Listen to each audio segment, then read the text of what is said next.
Five Nights at Freddy's, a legendary series of games created by Scott Cawthon that completely shook up the indie horror scene, starting with the very first game that came out almost 10 years ago now. And up to now in 2024, we have 10 mainline games in the series with 2 more on the way. But as with any game's development, especially in a franchise of this size, there's going to be content that was cut or simply went unused, and the FNAF franchise is no different. So in today's video, I'm going to be telling you all about the history of Five Nights at Freddy's unused content across the entire franchise. So without further ado, let the show begin. Right away, we can pick out some things from the actual trailer for FNAF 1 that simply just don't line up with the full game's release. 2 of these things refer to Bonnie, the first of which is a shot of him running down the hall similar to how Foxy does in the final release of the game, and then the second one is of him taking off his mask to reveal the endo underneath. Up next, we have this iconic shot of the main 3 animatronics all staring off into the camera. Now, there have been many claims of people actually seeing this in the game, however these claims are completely untrue and is a perfect example of the Mandela effect. Now, the next piece of unused content actually comes from the initial gameplay footage that we saw uploaded onto Scott Cawthon's YouTube channel a few years ago, and that is this picture of a little person representing the scrapped lives counter. Now, there is a string of text to go along with this, and it didn't make it into the gameplay footage sadly, and it's assumed that Scott didn't like this feature at all, as after the very early betas of the game it was gone completely. However, there are still the remnants of the lives counter left in the files for this game. But speaking of the beta versions, we have a very old version of the camera system, which I personally prefer to what we have now, and this was originally intended to be remade in FNAF Plus before its cancellation late last year, which I did actually make a video on a while back that you should watch after this one. But instead of the big squares, we have camera icons with a small cone showing the direction of the camera, which definitely looks a little cleaner than the big buttons in my opinion. And on a side note, a couple of the cameras have actually been moved around. For example, the parts and service camera is on the opposite side of the room to what it is in the final game. The newspaper in the demo version of the game was also different and featured a couple of different spelling mistakes as well as a completely different phone number, which were all changed and fixed in the final version. I can imagine the original number was actually a real phone number, so it was changed to avoid spam callers from fierce lunatics like MatPat. Then lastly, there's this screen from the end of the demo essentially thanking the player, and it was left unused in the files of FNAF 1. Now, moving on to the mobile ports of FNAF 1, it originally opened up with this picture of Freddy as a loading screen. That was also used as the game cover, which was later removed in the remastered Click Team versions. On another side note, the office lights played a slightly different sound than they do in the normal game. I'll play the audio for you now.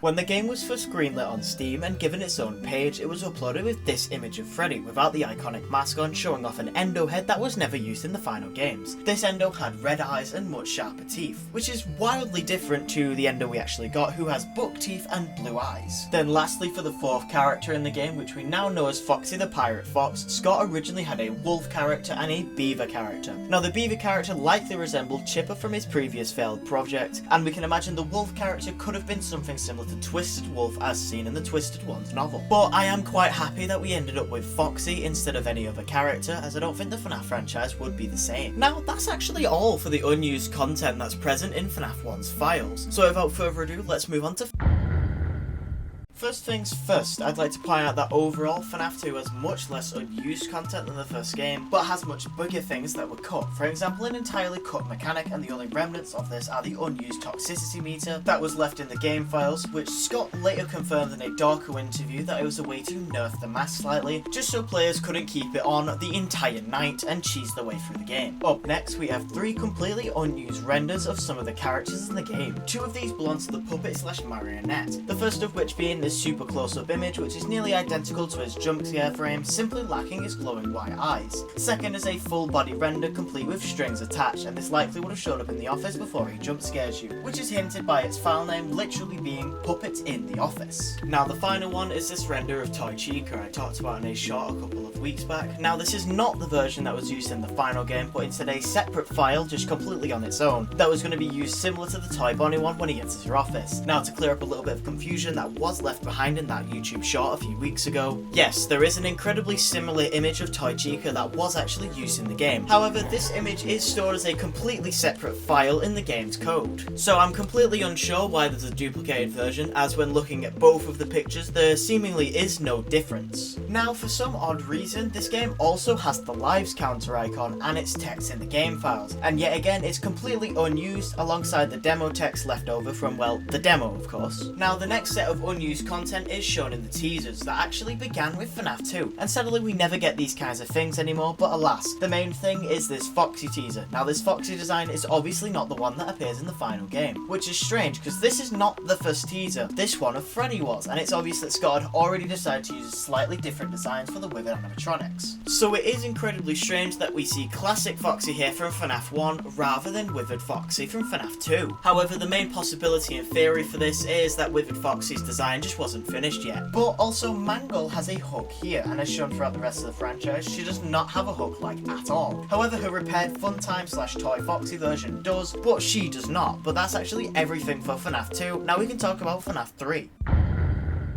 The third game in the series does not have as much to talk about in the realm of unused or cut content, but there is still a little handful of things here that I want to mention. The first thing I want to mention is these 4 unused renders for the puppet, one of which actually being the close-up from the last game that was also unused, but the others being completely new. There also used to be a button somewhere on the UI that would allow us to seal up the vent, however in the game this can be done by double-clicking the camera button. Next is the unused text referencing a scrapped 7th night alongside a version of the second night text, but the wording is green for some reason. Now Night 2 is the only version of any of the night text that has a green version left in the game files, and it's completely unknown why. Now just like FNAF 1, Five Nights at Freddy's 3 has a render of Springtrap that shows up when loading up the game on the old mobile versions. For context, these old mobile versions are the ones that came before the Clickteam Remastered editions. And lastly, the lives counter that shows up in Five Nights at Freddy's 1 and 2 also shows up again here for some odd reason.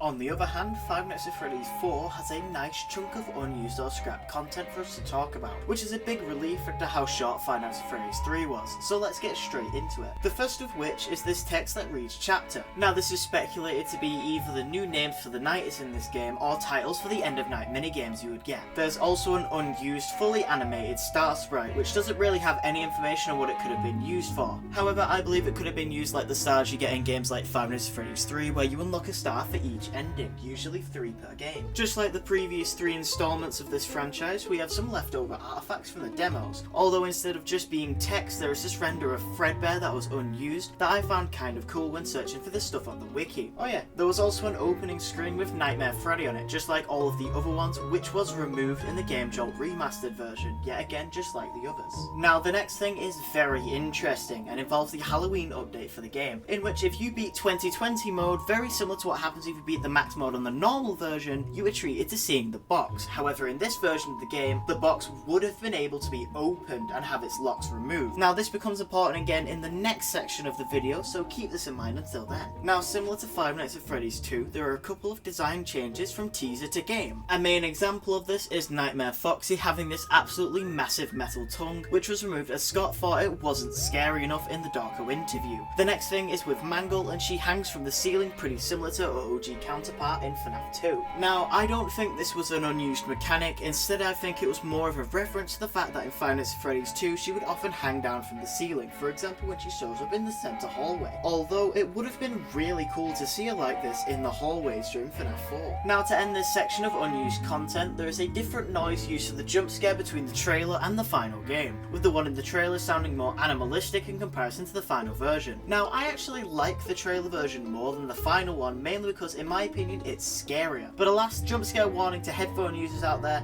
and take a listen and compare them for yourselves.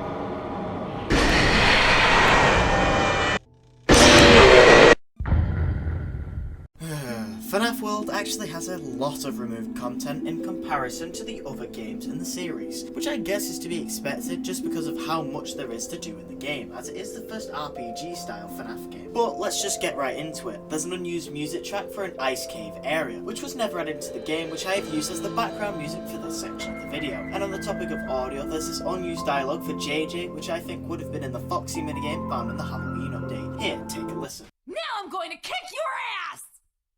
Wait, what? I can't say that in the game. Up next, there's an unused attack called Toxic Song, which likely would have worked like Toxic Bite and poisoned enemies that you hit with it, and there's actually 2 unused graphics for the poison effect left in the game's files. On a side note, no matter what ending of the game you get, there is a hidden text in the game's code that will appear reading, Well, congratulations, you beat a fictional monster from a fictional game. Bravo, big deal. Now, the next bit of unused content is a line from Fredbear. Now, it's not really unused, but instead the result of a programming error in the game's code. When Fredbear is supposed to say, if you keep following him, you will only finish a story, there is something more important for you to do. The player is instead just sent back to the upload and completely skips this dialogue.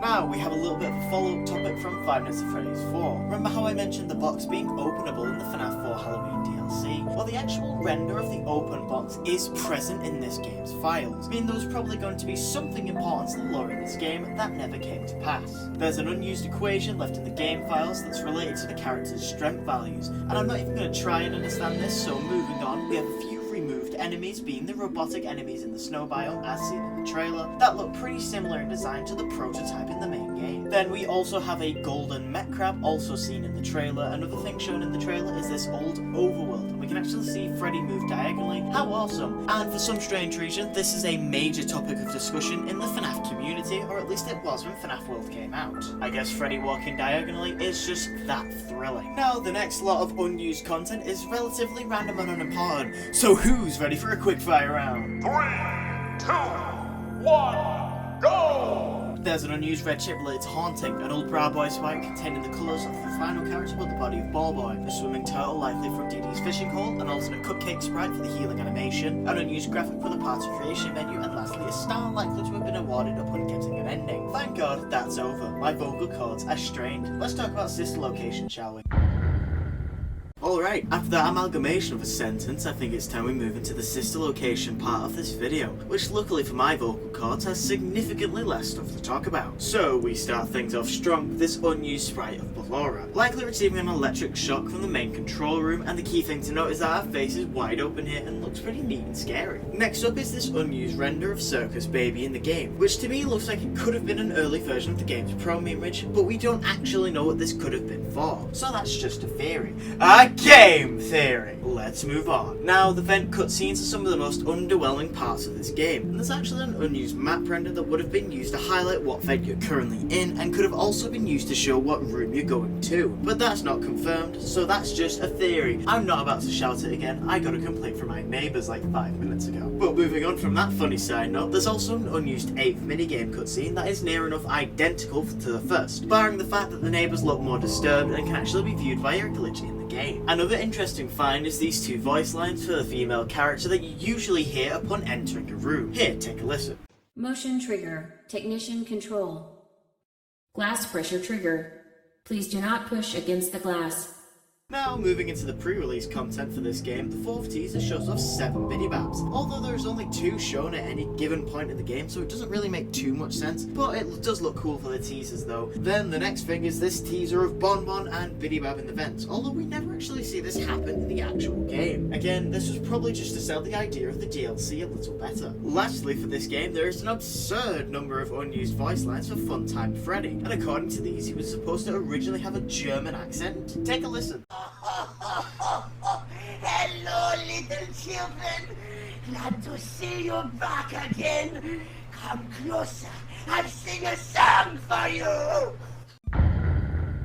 Okay, so for this segment of the video, I'm just going to combine the content for UCN and PizzaSim, just because of how little there is in terms of unused content for Ultimate Custom Night. But also, fun fact, did you know that Ultimate Custom Night was originally going to be a DLC for Pizzeria Simulator? Anyways, beginning with Pizzeria Simulator, there is an unused star sprite that is later used in Ultimate Custom Night, further proving there were going to be one game originally. Then there's also an unused animated render of the tape recorder using the salvage minigames, implying that the tape may have been reversible rather than just being able to be stopped and started. There's also an unused blueprint of Molten Freddy that goes unused in the final game and describes him as containing the most remnant out of any of Afton's other creations. But that's already it for Pizzeria Simulator. Now, moving on straight into Ultimate Custom Night, there is a bit of leftover demo text describing that there's a point limit for you to be able to start a level. And this cap used to be 2,000 points. Also, there are leftover frames for the animation of Bonnet getting her nose booped, taken straight from Sister location. However, these went completely unused in the game. Now we can get into the pre-release stuff for Ultimate Custom Night. Next on the character select screen, Nightmare Freddy and the Freddles were originally able to be selected separately, but were merged in the final version, which is similar to Trash and the Gang, who could have also been selected as separate characters. Now, Scott promised that Candy Cadet and Adventure Endo 01 would make appearances in the game as selectable characters. However, this never came to be, as Candy Cadet is just a decoration in the office now. And for some reason, Adventure Endo 01 is entirely absent from the game. But that's all for the original 7-click team games. I think it's time we move into the more advanced Steel Wool games. The first installment in the modern FNAF era is Five Nights at Freddy's Help Wanted, and is brimming with unused content waiting to be found. So to start with, we have a Spring Bonnie texture that remains completely unused in the game files. Now I have no clue why it looks like this, but it does. Now there isn't any differences here between this and the normal Springtrap one, other than a small bit of stitching in the top left part of the image. Now that stitching there makes me think this was the original model for Glitchtrap. Now there are also full models for the Blacklight animatronics, who although they have more merch than the toy and Withered animatronic combined, they are not actually in any of the FNAF games, although Foxy's textures had clearly only just gotten started before these characters were scrapped. Up next is an unused animation of the Freddles moving underneath the bed, suggesting they could have originally been in the Night Terrors mode in the game. There is an unused model called Toy Proxy that can be found in the files, and was likely a placeholder model for Plushtrap. Now there is also a larger version of the Toy Proxy model that was likely used in place of some of the characters in the Night Terrors mode, as it shares some of similar animations to that of Nightmare Fredbear. There's this unused texture of Chica's cupcake with a more vibrant purple frosting, and its iris is being taken from the Funtime animatronics for some odd reason. Now there are several old files in a multiplayer folder which are never used in the game. Now this could have been used for a scrap mode where another player controls the animatronics, as suggested by the character info tables. Now I would have loved to have a multiplayer mode in Five Nights at Freddy's Help Wanted, as I think it would have been very fun to play with some of my friends, and made for a very entertaining stream. Weirdly enough, in the files you can find a 20-slide presentation of Showbiz Pizza animatronics and endoskeleton photos, which were removed by Scott for some reason, and these would have been found on the Prize Corner's TV screen after clicking the red button on the Exotic Butters basket seen in early gameplay footage. But before moving into the DLC for this game, I'm going to quickly run through a couple miscellaneous things, starting with an unused flashlight freeze map featuring the classic animatronics with vents and was seemingly a leftover test from Steel Wool. Secondly, the mobile exclusive Princess Quest minigame was originally intended to have a theme called Castle Music Title Theme.ogg, and was a revamped version of the track from Freddy in Space 2 called Through the Cracks. Now moving on to the Curse of Dreadbear DLC, we have quite a few unused things to mention, starting off with the old titles logo being Rise of Frank and Freddy being left in the files.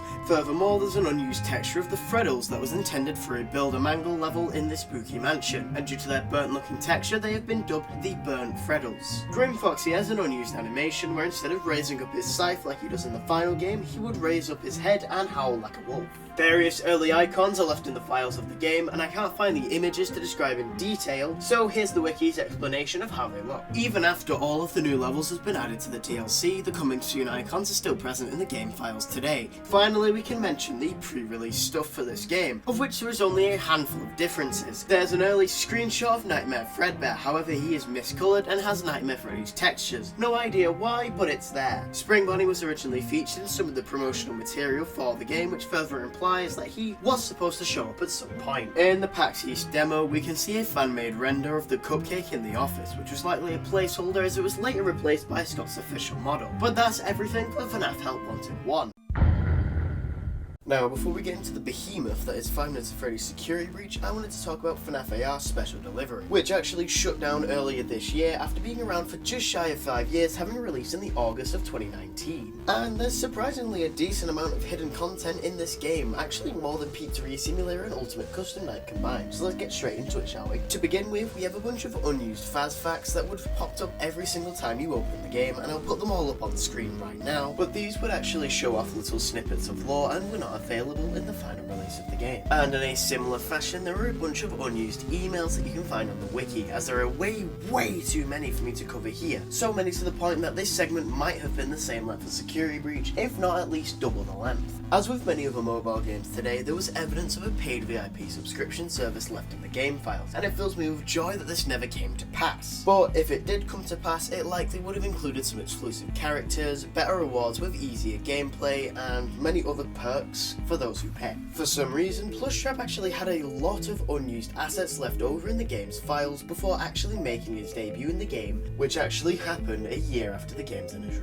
release. And these early textures were not very true to the original design from FNAF 4 and were removed upon its actual addition to the game. On a side note, there are two completely unused characters that with renders in the game files. And these are a beta version of Lefty with all of his old models and animations also being present and completely intact. Now the second animatronic is quote Easter Chica, who was found in the files back during 2020 with no model or anything other than just its name after the files. There are three completely unused renders from the game's shop, and it's a shame they weren't used as I think these things are really nice looking in my opinion. However, these were completely removed from the game in one of the later updates. In terms of pre-release content, there is not very much here, barring two small things, the first of which is this old version of the HUD menu, with a few slight differences being that the shock meter instead has a remnant icon, and the flashlight is a toggleable button, whereas in the final version it's just a button that you just have to hold down. Lastly, before we got the Faz Balloon reward system, this was originally intended to be Faz crates instead, and you would have had 3 different ranks being bronze, silver and gold, which each would have had different levels of prizes to be won. However, that is everything for Five Nights at Freddy's special delivery, so without further ado, let's talk about Security Breach and Ruin. So, FNAF Security Breach is by far the largest game in the entire franchise, and has the most content to cover by far, so let's not delay any longer and get straight into it. First of all, there is an unused survival mode, where you'd be able to adjust the difficulty, hour length and number of lives your player character would get, and you'd be able to play through various rooms of the actual Pizzaplex. Interestingly though, the PS4 pre-release version of Security Breach had more functionality for this mode in comparison to any other bit of the game. There was also an unused character gallery that would likely look like the one in Sister Location, and you could view all of the characters as well as some of the arcade cabinets. Another thing I found in the files is this unused version of the Glamrock Endo, except it's frozen and links to a potentially unused frozen area of the game, backed up by some caught Freddy and Gregory dialogue which I'll put on screen now. Another thing found in the files is that there are 6 different variations of the staff bot that went unused, being the nanny, test driver, server, mime, golf player and sales bot. Moving on, we have a few unused locations and methods of transport around the Pizzaplex, the first of which being the Utilidors, which are accessible through the unused security level 10 doors, which I think are still in the game, however the Utilidors are not functional. In the files there is also data relating to some extra hallways that would have linked the Pizzaplex together. Now I believe these hallways were replaced by the elevators in the game, for example the one that connects the entrance area to the main, shopping area of the mall. There was also an unused beehive room somewhere in the Pizzaplex, as suggested by the beehive decals that would have been used as textures for the walls.